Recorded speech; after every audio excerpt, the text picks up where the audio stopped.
Thank you. Thank you very much, Speaker. I want to thank Senator for bringing this matter to the attention of the Senate. Indeed, it is disheartening to learn what happened to rhinos while being transported. Mr. Speaker, we only have 700 black rhinos in our country. The loss of 10 is unfortunate, and somebody must be held to account. There must be responsibility for this.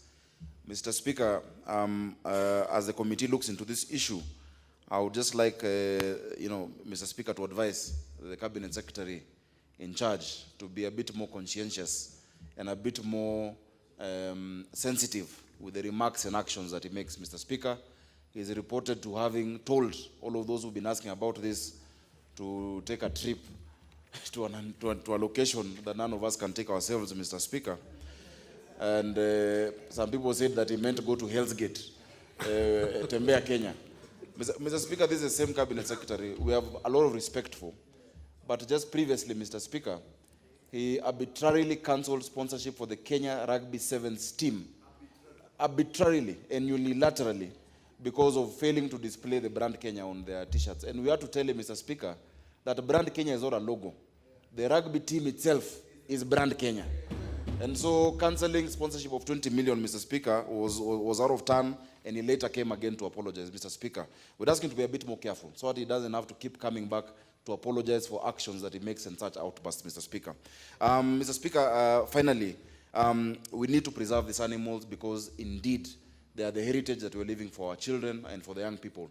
And this is coming at a timely time when Senator Chebeni has given us a statement on International Youth Day that is coming. Mr. Speaker, I want to thank her for that, and I want to ask senators, because I don't think it was very clear. Next Friday, then the 10th of August, we are having young people from across the country, and we would like to ask senators to at least nominate 2, and to even sponsor them to come, to go through the procedures of Parliament.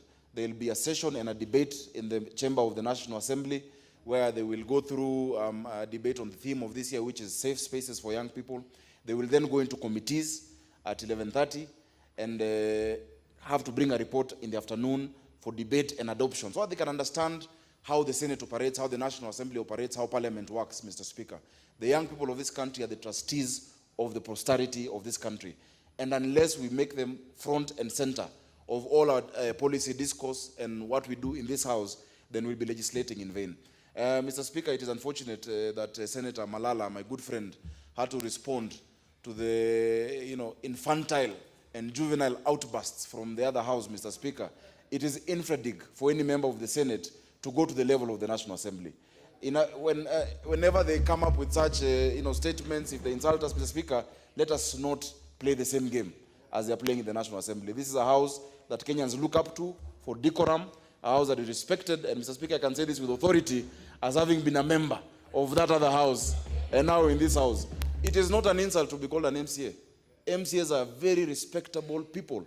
They are part of our governance structure.